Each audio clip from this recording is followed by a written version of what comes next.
Aduh, mohon maaf. Halo, Kubu 02. Saya sebutin aja deh, si Gibran dan Pak Wowo. Makan gratisnya makan yang apa dulu dong? Minum susu basi. Makan gratis, makanan apa dulu? Aduh deh, aduh ya Allah. Zaman gini kok makan gratis. Hai, jangan mau dibodoh-bodohin dengan bocah kencur. Bocah kencur yang nggak ngerti apa-apa. Sekolah aja, mohon maaf tanda kutip, mau memimpin negeri terbesar ini. Hai rakyat, sadar kalian. Jangan cuma dimakan gratis. Hello, sadar kalian, cerdas. No. Nggak setuju? Tidak setuju. Makan gratis nggak setuju. Makan gratis kami masih sanggup. Namanya kami makan, kami hidup. Kalau kalian setuju dengan makan gratis, karena hidup kalian berarti tergantung oleh kubu 02. Berarti Mantap. Kalian bodoh. Mantap. Bodoh. Oke Bu. Oke, jangan. Ibunya semangat banget nih guys. Bu, Allah bilang apa? Qatiluhum, lawan mereka. Betul, kita harus revolusi. Allah yang bilang, yu'adzibumullah, Allah yang akan mengazab mereka. Tapi kita harus turun yang banyak. Turun 2 juta orang. Semua nanti tanggal berapa kita rame-rame turun. Ini perintah Allah. Karena mereka sudah zalim, mereka sudah jahat, maka Allah perintah qatiluhum, yu'adzibumullah biaidikum. Allah akan hancurkan mereka, tapi lewat tangan kita. Tangan kita ngapain? Turun ke bawah, kita ikut sama-sama. Ya Rab, aku hadir seluruhnya. Umat Islam, umat-umat yang beriman harus hadir nanti tatkala ada, kita akan mengadakan turun ke jalan. Jangan cuma 100.000, 2 juta orang harus turun. Seluruh Indonesia serukan untuk mereka datang. Bahwa ini perintah Allah dan kita laksanakan. Sami'na wa ata'na. Suara yang masuk itu Anies Baswedan masuk dari Lampung 3 juta. lu kebayang nggak satu TPS ada 3.500.000 orang yang nyoblos? Gue nggak kebayang, mungkin mereka antri dari awal tahun kali ya, orang-orang liburan tahun baru ini malah antri gitu.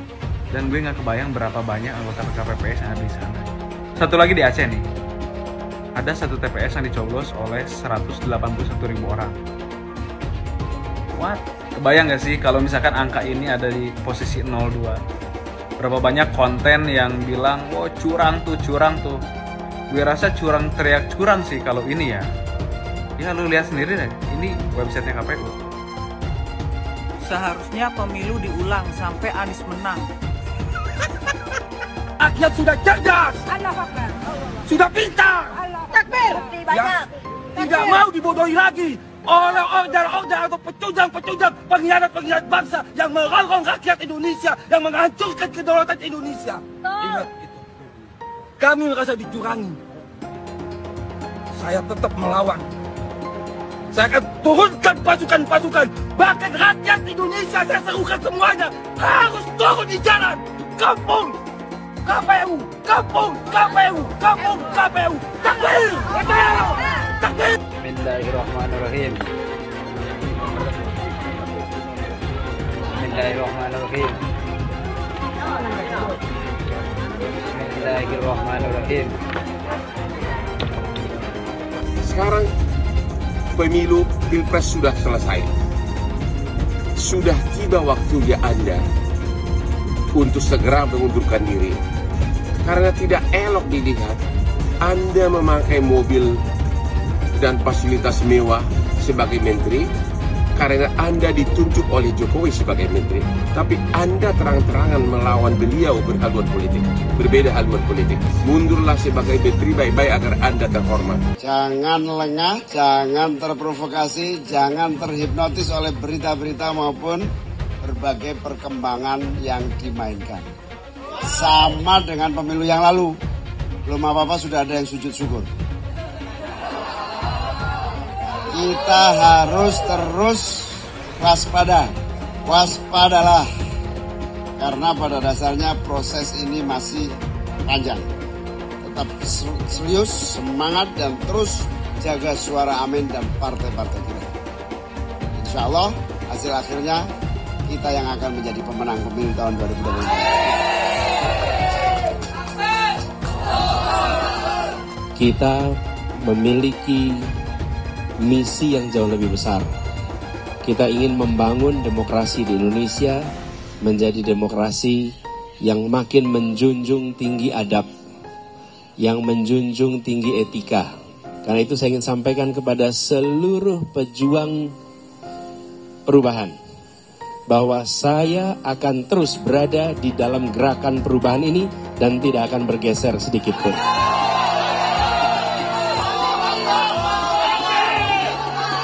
Saudara semua, terus kita berjuang. Perjuangan kita belum selesai. Perjuangan kita masih panjang. Perubahan adalah keniscayaan. Perubahan adalah keniscayaan. Maka kita bekerja terus untuk perubahan itu. Jangan khawatir, saya tidak akan bergeser kanan kiri. Kita terus dalam gerakan perubahan ini. Ada teman-teman kita yang ditawarin. Yang ditawarin. Jadi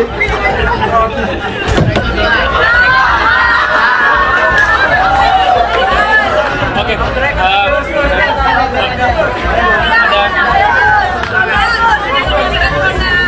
Ini live.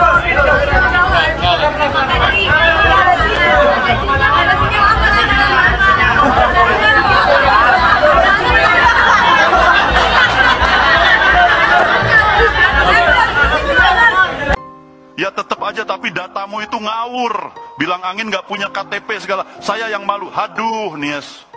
Itu saya berusaha kalem aja Pak buat ngeles. Kesalahan masa lalu kamu itu kebanyakan sih. Saya juga merasa dibohongin nih sama si Mimin. Di awal, dia janjiin banyak banget hal. Sampai maunya jadi ketua. Tapi malah zong. Pak, kesalahan itu saya sudah tutup-tutupin. Kalau soal Cak Mimin, saya juga sebenarnya capek Pak. Coba minta mulutnya diem aja. Percuma saya angkat wakil kalau nggak ada gunanya. Makin kelihatan kan kerenan Ngap Gibran? Iya bener Pak. Oke. Yang tersangka setelah Pilpres ini namanya Anies Baswedan dan Muhaimin. Mas Anies pernah terkait dengan dengan kasus Formula E, kemudian Mas Ganjar terkait dengan iktp, kemudian Pak Gus Muhaimin terkait dengan kasus yang lain, dan mereka pernah dipanggil KPK. Nah kemudian dia jelaskan karena ada proses kasus itu, bisa jadi pasca Pilpres ada yang jadi tersangka. Itu pendapat seorang Fahri Hamzah. Kalau ada proses yang kemarin misalnya tertahan karena kan berdasarkan kebijakan penegak hukum terhadap para calon termasuk para caleg itu dihentikan. Ya, orang yang sudah diperiksa ya dihentikan ketika dapat status sebagai caleg atau capres atau cawapres. Bapak bilang kalau internet itu tidak dikorupsi, itu sebenarnya sudah jadi. Nah pertanyaannya, yang korupsi BTS itu adalah Partai Nasdem. Terus yang diatasi oleh Kemenhan Pertanian dikorupsi siapa? Yassin Limpo dari Nasdem, yang mengusung dari paslon nomor 1. Mereka menyalahkan Kemenhan yang mengambil alih pertanian, padahal yang salah DPR yang menjadi dikorupsinya pertanian. Harus kita tahu itu ya, jangan selalu sebar hoak-hoak yang tidak benar. Kita mengetahui bahwa paslon nomor 1 memang teoritis nampak bagus dan indah, kata-katanya dan lain sebagainya. Tetapi kita tahu di DKI OKOC tidak berjalan. DP rumah susun 0 rupiah, tapi nyatanya apa? Reklamasi nolak ternyata juga dilaksanakan. Pertanyaannya, apakah bisa dipertanggungjawabkan masalah 40 kota setara Jakarta, sedangkan Pak Anies saja gagal mengurus Jakarta? Anies Baswedan, ya Anies ya, denger nih. Sebaiknya kau itu jangan terlalu banyak ngomong, jangan terlalu banyak menyindir-nyindir orang, jangan terlalu selalu melihat kesalahan-kesalahan orang, seolah kau yang udah paling benar. Semakin kau banyak ngomong, omongan kau itu blunder. Kau sendiri gak ngerti apa yang kau omongin. Sekarang A, besok berubah B. Sebaiknya kau tunjukkan kinerja kau aja, prestasi kau aja apa. Walaupun kau udah jadi gubernur gagal di DKI 5 tahun, nah jangan kau bikin juga gagal Indonesia ini. Ya, manusia yang terlalu banyak ngomong seperti kau itu adalah ciri-ciri manusia munafik. Manusia munafik sangat dibenci oleh Allah Subhanahu wa taala. Apabila berjanji dia ingkar dan berkata dia dusta. Ya, orang yang banyak bicara biasanya tidak bisa bekerja. Paham itu ya Anies Baswedan? Banyak yang ngajak aku buat dukung Pak Anies di Pilpres ini, tapi aku tolak karena jujur aku kurang seret sama rekam jejaknya sih. Loh, kok bisa? Di sini kita bahas berdasarkan data ya. Kalau menurutku dari janji-janji utama Pak Anies pas kampanye jadi gubernur DKI, hasilnya ternyata justru mengecewakan sih. Misal program rumah DP 0 rupiah. Dari target awal 200.000 unit hunian sampai akhir beliau menjabat yang dibangun cuma 2.000-an unit, alias cuma 1% dari target awal. Dan yang awalnya dikhususkan untuk yang berpenghasilan 7 juta ke bawah, ujungnya yang bergaji 14 juta pun juga boleh beli. Udah gitu, pengadaan lahannya juga kena kasus korupsi ya. Lalu program OKOC, hasilnya juga 0 besar ya. Loh, tapi OKOC kan programnya Pak Sandi, Bang. Nggak ada tuh namanya program wakil. Yang ada ya program gubernur. Dan di saat beliau selalu menekankan soal keberpihakan, faktanya beliau malah menghabiskan triliunan buat balapan Formula E, yang menurutku cuma bisa dinikmati segelintir masyarakat menengah ke atas. Dan yang paling bikin aku khawatir, Pak Anies juga punya rekam jejak untuk menghentikan program Pak Jokowi ya. Misal Balai Kota Jakarta yang di zaman Pak Jokowi terbuka untuk pengaduan masyarakat, sama beliau malah ditutup. Juga program normalisasi sungai Pak Jokowi diubah jadi naturalisasi dan pengerjaannya pun mandek ya. Mungkin karena hal-hal seperti ini juga yang bikin beliau dulu diberhentikan sebagai menteri oleh Pak Jokowi. Kita harus beretik dengan benar, ya, jujur. Apa yang kita katakan itu ya yang ada di hati kita. Jangan lain di mulut, lain di hati. Dan harus cinta tanah air. Jangan karena ambisi pribadi kita menyesatkan rakyat. Tapi dalam kenyataannya Pak, ketika Bapak memimpin di Kementerian Pertahanan, banyak orang dalam pengadaan alutsista, PT Teknologi Militer Indonesia, Indonesia Defense Security, lalu orang dalam pengelolaan food estate. Lalu ada kejadian-kejadian di mana kita semua menyaksikan ketika ada pelanggaran etika dan Bapak tetap jalan terus dengan cawapres yang melanggar etika. Artinya ada kompromi atas standar etika. Standar etika ini fakta. Ini fakta. Dan kemudian dalam pidato Bapak mengolok-olok tentang pentingnya etika. Saya tidak tega untuk mengulanginya. Pertanyaannya, apa penjelasan Pak Prabowo soal itu semua? Saya menilai, maaf ya, karena Anda desak saya terus terang aja saya menilai Anda tidak pantas bicara soal etik. Itu saja. Saya merasa bahwa Anda itu posturing ya, Anda tuh menyesatkan. Itu aja ya. Saya boleh berpendapat kan? Saya menilai Anda tidak berhak bicara soal etik karena Anda memberi contoh yang tidak baik soal etik. Terima kasih. Fenomena ordal ini menyebalkan. Di seluruh Indonesia kita menghadapi fenomena ordal. Ada ordal di mana-mana yang membuat meritokratik nggak berjalan, yang membuat etika luntur.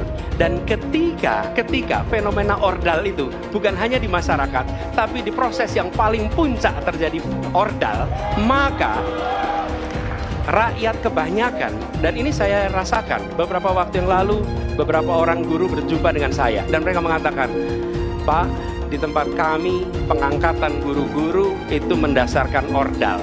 Kalau tidak ada ordal, nggak bisa jadi guru, nggak bisa diangkat. Lalu apa jawabannya? Atasan saya bilang, wong yang di Jakarta aja pakai ordal, kenapa kita di bawah tidak boleh pakai ordal? Kalau berbicara ordal, lupa waktu jadi gubernur. TGUPP, lupa dia. Ordalnya dia itu, tim sukses dia itu semua di sana. Jadi Anies itu banyak yang dia omongin, padahal dia melakukan hal yang dia pertanyakan. Mas Anies. Mas Anies, masa sih angin kok sampai nggak punya KTP lo ya?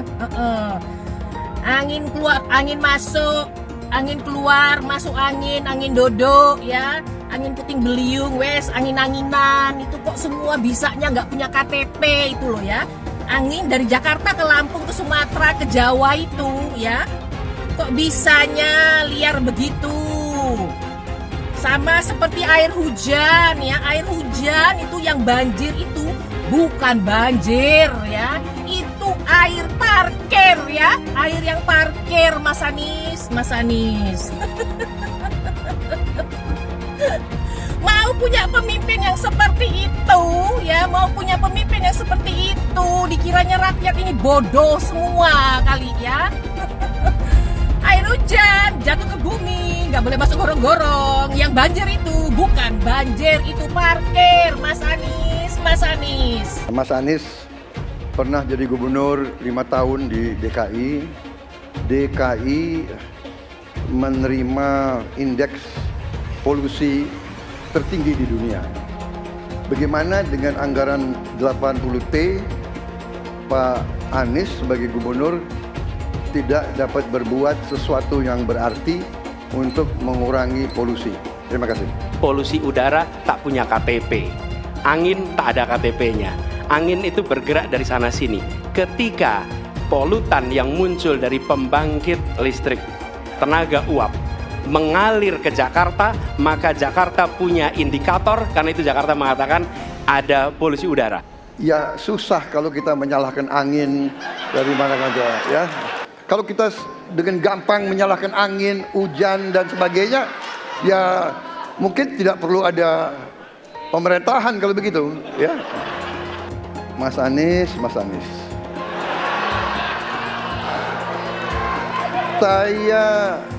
Saya berpendapat Mas Anies ini agak berlebihan.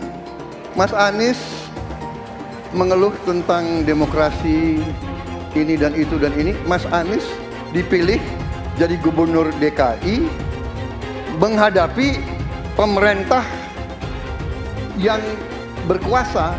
Saya yang mengusung Bapak.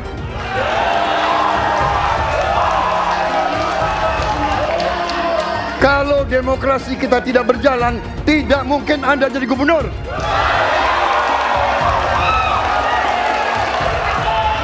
Kalau Jokowi diktator, Anda tidak mungkin jadi gubernur.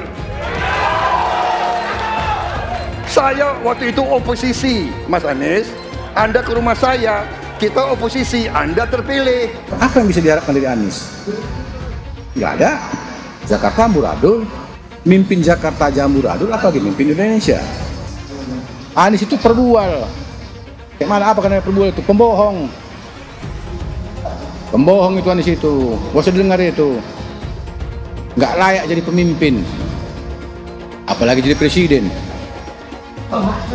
Di Jakarta aja kamu tengok itu amburadul. Di Jakarta tingkat kemiskinan tinggi. Pembangunan apa yang bisa dibangun Jakarta? Satu puskesmas pun bangunnya nggak ada. Masjid aja nggak ada dibangun. Mau ibadah. Di mana-mana kelebihan bayar. Apa yang bisa dibangun Anies? Satu aja nggak ada. Satu saja tunjukkan apa yang bikin Anies dibangun di Jakarta. Ganjar belum kampanye saja tetap di atas, apalagi sudah kampanye.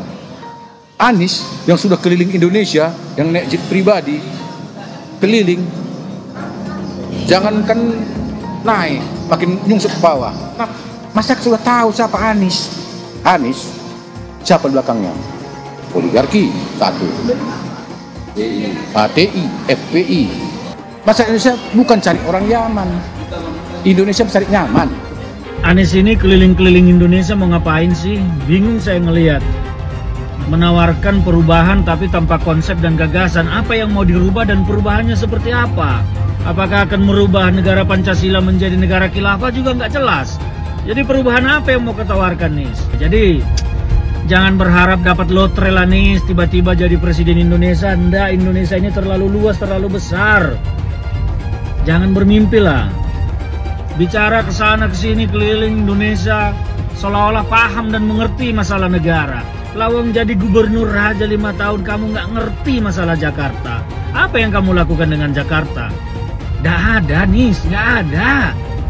Masalah Jakarta segitu banyak tak satu pun yang selesai. Yang ada malah kerusakan bertambah. Anies hendak jadi presiden, hendak mengadakan perubahan. Perubahan apa nak kau buat? Nak kau balik Indonesia ini telontang jadi telangkup. Yang sudah maju dipandang mata dunia, hendak kau manakan lagi? Apa yang makanya kalau nak baca itu pidato tuh, hendak merubah Indonesia, sebutkan apa yang hendak dirubah. Jangan kata rubah ado, tapi yang tidak dirubah tak ado. Serupa dengan rekam jejak. Lihat rekam jejak. Apa rekam jejak kau di Jakarta? Apa yang kau jaga di Jakarta? Bukan yang ada kalau jaga di Jakarta. Kau bilang rekam jejak. Sekarang pidato dulu rekam jejak saja. Gaya orang nangkuk kau bodoh-bodoh saja. Orang nak pidato kau bodoh-bodohan. Kau anggap orang Indonesia ini bodoh semua. Yang pintar orang Yaman. Nantau kau Yaman kalian nantau. Bila ingin melihat apa yang akan dilakukan seseorang ke depan, maka lihatlah rekam jejaknya. Karena rekam jejaknya adalah prediktor terbaik untuk masa depan. Saya mensyukuri kenapa kalah, kenapa ditahan. Saya bersyukur atas itu semua. Saya coba bayangkan ya, kalau seandainya waktu itu kita menang gitu ya, hari ini belum tentu kita bisa nikmati seperti ini. Kita bersyukur 5 tahun Tuhan izinkan kasih ke orang yang pintar ngomong untuk kerja. Coba kalau kita bayangkan gitu ya, kalau kemarin saya masih jadi gubernur, ini saya udah turun ini. Tapi yang pintar ngomong itu dikira orang hebat kan? Ini lebih berbahaya tahun 2024, langsung ketahuan karakternya. Langsung ketahuan itu. Di saya juga ada kutipan Pak di kamar saya Pak. Tulisannya, Jakarta telah mengambil keputusan yang fatal. Jangan sampai bapak politik identitas justru menang dengan cara menipu umat Kristen. Jadi kalau sekarang umat Kristen mendukung Anies, mereka akan membayar mahal kerelaannya untuk menukar iman hanya untuk kepentingan sesaat. Kita tahu Anies lahir dari apa? Politik identitas. Yang dia dulu melabeli kafir semuanya kepada yang non-muslim. Saya mintalah kepada muslim yang waras dan kepada kelompok minoritas. Janganlah Anda memilih pemimpin yang berkarakter seperti Anies. Elektabilitasnya Anies merosot ya seiring mulai terkuaknya kontroversi dari kepemimpinan Anies di Jakarta. Gen Z juga tahu kalau Anies adalah sosok yang didukung kelompok intoleran yang membuat Pilgub DKI 2017 menjadi sangat kotor.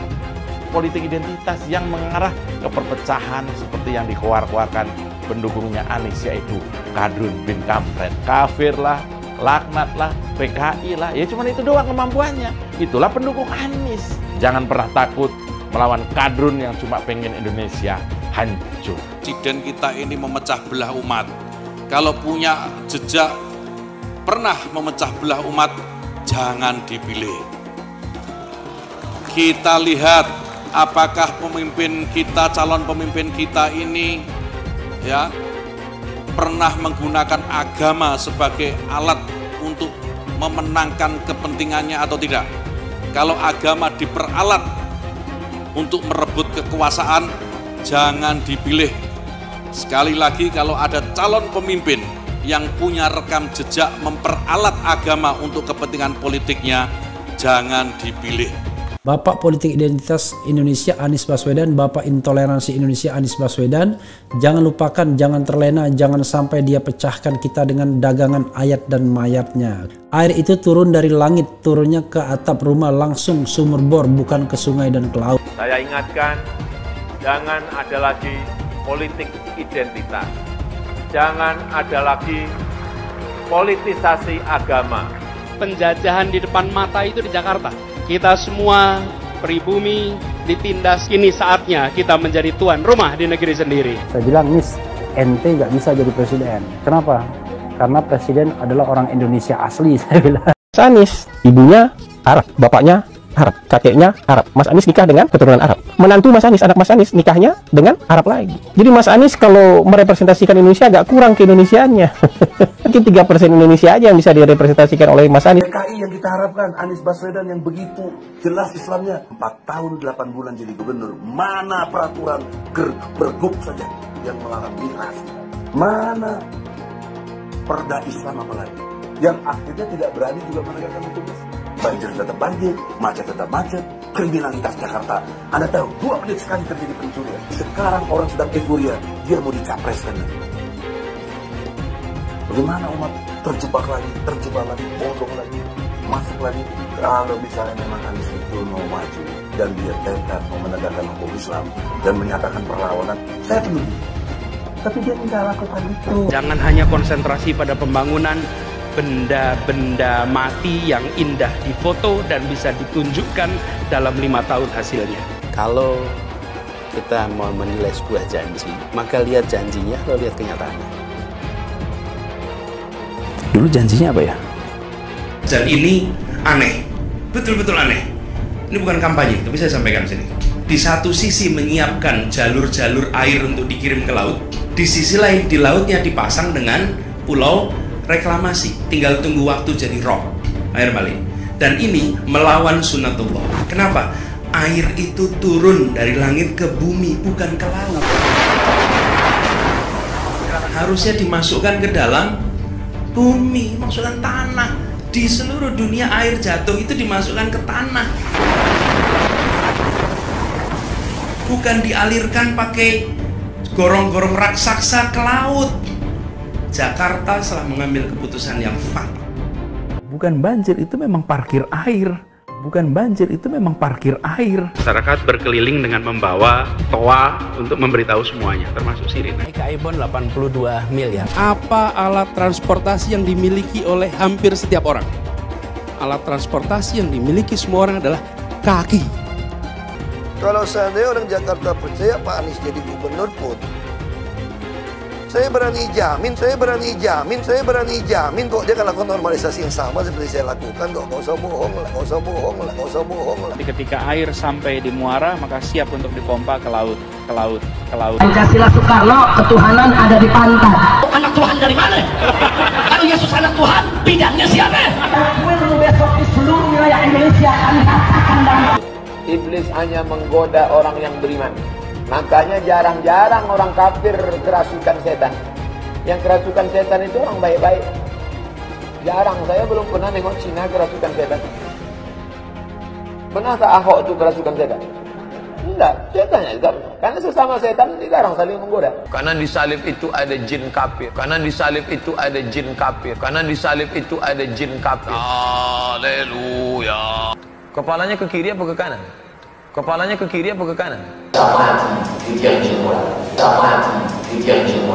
Tetap percaya salib itu lambang mulia, bukan jin. Kok ketawa? Aku nggak nyindir siapa-siapa loh. Saya nggak pernah mundur untuk kebenaran, keadilan, kejujuran, dan peri kemanusiaan. Gue nggak pernah mundur. Dan gue nggak pernah takut juga sama lu. Siapapun yang rasis, gue akan hadapin. Karena rasis itu tidak berperi kemanusiaan. Kalau saya ditanya dulu kan, kamu nyesel nggak statement kamu di Pulau Seribu sehingga masih masuk penjara? Tidak pernah nyesel. Karena saya mengatakan kebenaran. Hai semua, dengan saya Jonas Leong. Terima kasih banyak buat kalian penonton setia yang selalu menonton di channel ini. Saya secara personal sangat menghargai waktu kalian. Dan saya sudah menganggap kalian sebagai family karena kalian selalu support di channel ini. Bagi kalian yang selalu menuliskan opini kalian di kolom komen, saya baca komen kalian satu persatu. Saya baca komen kalian untuk mengetahui opini kalian, tanggapan kalian, dan masukan kalian sangat berguna untuk video selanjutnya. Terima kasih banyak buat kalian yang selalu menekan tombol like di awal video. Video seperti ini membutuhkan waktu dan juga research. Dan ini semua gratis untuk kalian. Jadi pastikan kalian menekan tombol like-nya, supaya saya mengetahui kalian menyukai konten yang saya bagikan. Sedih dan kecewa, itu pasti. Itulah yang dirasakan oleh para pendukung Mas Ganjar dan Prof Mahfud setelah hari pencoblosan di hari Rabu yang lalu. Kita semua butuh waktu untuk mencerna kekalahan ini. Tapi itulah kenyataannya. Itu realitas dan tantangan hidup yang harus kita hadapi. Tapi tidak ada perjuangan yang sia-sia. Begitu kata-kata Mas Ganjar menanggapi hasil pemilihan yang sangat mengecewakan ini. Dan Prof Mahfud pun kemudian mengingatkan kita semua, jangan pernah lelah untuk mencintai Indonesia. Jangan pernah lelah mencintai Indonesia.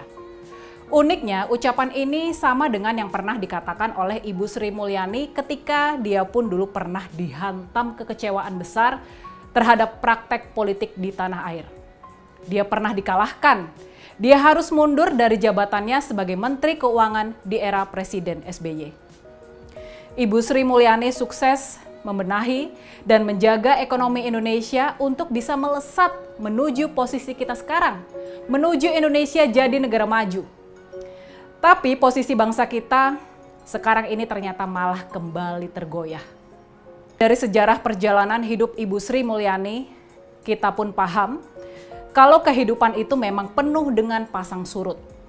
Kita tahu Ibu Sri Mulyani kemudian bangkit, menjauh dari hiruk-pikuk politik dan berkarir cemerlang di IMF dan Bank Dunia. Dan kemudian dia malah diminta untuk kembali ke tanah air untuk menjadi Menteri Keuangan lagi.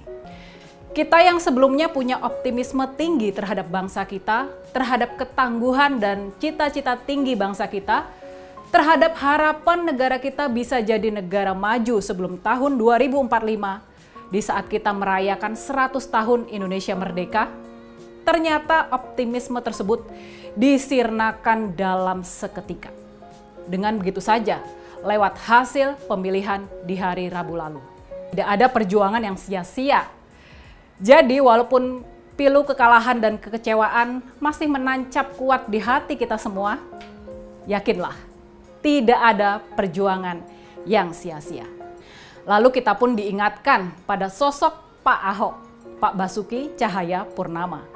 Dia dijatuhkan demikian dalam dan secara demikian kasar. Dia dijebloskan ke dalam penjara. Tapi keluar dari penjara, dia pun tampil lebih kuat dan bijak dibandingkan sebelum-sebelumnya. Ini yang terpenting. Pak Ahok pun ternyata nggak kapok untuk terus bersuara keras. Pak Ahok nggak kapok untuk terus mencintai Indonesia. Makanya dari sosok Pak Ahok ini dan dari sosok Ibu Sri Mulyani, dari perjalanan hidup mereka berdua, kita pun paham apa maksud dari kata-kata Mas Ganjar tadi. Kita mungkin tidak perlu berharap terlalu tinggi bahwa hasil pemilu dapat diubah. Secara undang-undang, upaya ke sana akan terlampau sulit. Tapi kita tetap punya kewajiban moral dan kewajiban sejarah untuk mengungkap kecurangan-kecurangan di Pilpres 2024 ini. Ini penting diungkap sebagai bekal perjalanan bangsa kita ke depan, supaya kita lebih kuat dan generasi mendatang lebih tangguh lagi dalam menjaga tatanan demokrasi kita. Mungkin kita-kita ini memang naif, terlalu naif untuk punya harapan terhadap Indonesia, punya harapan dan kepercayaan terhadap rakyat Indonesia. Kita tidak menyangka penguasa akan demikian tega dan rakyat akan demikian lemah dalam menghadapi politik uang dan politik intimidasi yang begitu masif dan terstruktur. Tapi itulah kenyataannya. Inilah realitas dan tantangan hidup yang harus kita hadapi. Sebuah perjuangan baru yang lebih substantif dan tidak melulu mengandalkan ketokohan. Makanya jangan pernah lelah untuk mencintai Indonesia. Tidak ada perjuangan yang sia-sia. Itulah dua kalimat penyemangat yang perlu terus kita pegang. Dan kita harus juga selalu mengingat perjalanan hidup dari Ibu Sri Mulyani dan Pak Ahok sebagai sumber inspirasi dan sumber kekuatan. Ini semua agar negara kita jadi negara yang sejahtera, yang adil dan makmur. Dan setelah itu, setelah hiruk-pikuk pemilu mereda, kita pun akan dihadapkan pada perjuangan yang baru. Perjuangan baru yang tidak kalah beratnya. Perjuangan baru untuk memperbaiki sendi-sendi demokrasi yang sudah dirusak oleh kontestasi Pilpres 2024 ini. Percayalah, kekalahan, sebagaimana juga kemenangan, semua itu hanya perasaan yang sesaat. Gak bakal berlangsung lama. Dia akan segera hilang dan dihapus oleh sang waktu. Yang abadi adalah perjuangan. Tidak ada perjuangan yang sia-sia. Jangan pernah lelah untuk mencintai Indonesia.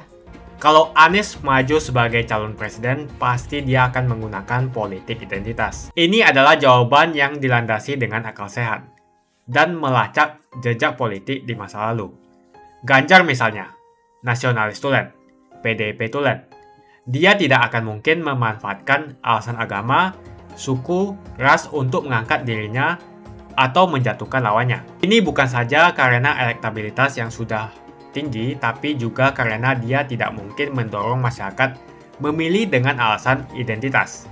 Ganjar sebenarnya dikenal sebagai Muslim yang taat, tapi dia tidak akan mengangkat isu itu untuk memenangkan kursi kepresidenan.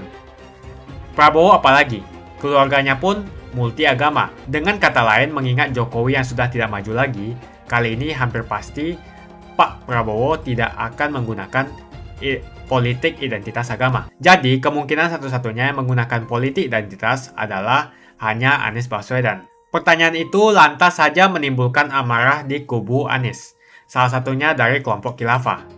Orang kepercayaan Anies menyatakan politik identitas adalah framing yang selalu dibangun untuk menyudutkan, padahal selama kepemimpinan Anies Baswedan sebagai gubernur tidak sekalipun Anies membeda-bedakan warga berdasarkan agama dan ras. Buat saya, apakah benar menyebut politik identitas itu adalah sekedar framing untuk menyudutkan Anies? Saya akan membantah pernyataan itu. Kubu Anies terus berusaha mengaburkan makna politik identitas. Mereka berulang kali bilang bahwa identitas adalah hal yang alamiah dalam kehidupan manusia. Jadi apa salahnya dengan menonjolkan identitas keislaman seorang calon presiden? Tapi saya yakin Anies tahu yang dimaksud dengan politik identitas adalah politik yang menggunakan agama sebagai alasan mengapa seorang kandidat harus dipilih atau mengapa seorang kandidat jangan dipilih. Politik identitas ini sangat berbahaya. Politik identitas membuat masyarakat menjadi tidak rasional dalam berpolitik. Yang menjadi faktor utama dalam politik identitas adalah agama. Seorang kandidat akan dipilih karena agamanya, terlepas dari apakah dia melakukan korupsi atau melakukan pelanggaran HAM. Ketika politik identitas digunakan, maka ini akan berpotensi konflik, karena usai pemilihan, konflik itu akan terus berlangsung dalam waktu yang lama. Masalahnya, ada alasan yang cukup kuat untuk menduga bahwa Anies sangat mungkin menggunakan politik identitas, yang memang dikatakan normal ketika menjabat sebagai gubernur DKI. Dalam proses menjadi gubernur, kubu Anies jelas-jelas menggunakan agama sebagai alasan untuk menjatuhkan Ahok. Anies jelas-jelas menggunakan agama sebagai alasan untuk menjatuhkan Ahok, sampai akhirnya Ahok dipenjara. Jadi ada track record sebelumnya bahwa Anies bisa menggunakan politik identitas untuk mencapai tujuannya. Anies sangat mungkin menggunakan politik identitas karena ini memang keunggulan komparatif dari Anies. Dia mungkin saja seorang doktor dari Amerika Serikat, tapi rekam jejak kepemimpinannya sangat tidak bagus. Dia gagal sebagai rektor Paramadina, gagal sebagai menteri, dan gagal sebagai gubernur. Jadi agama digunakan untuk membangun dukungan terhadap Anies. Itu saja opini saya. Pastikan Anda menekan like di video ini dan bagikan video ini ke teman dan family Anda supaya mereka mengetahui informasi ini. Jangan lupa tekan tombol subscribe dan bunyikan tombol loncengnya supaya kamu tidak ketinggalan info dari channel Jonas Leong. Dan saya akan jumpa kalian di video selanjutnya.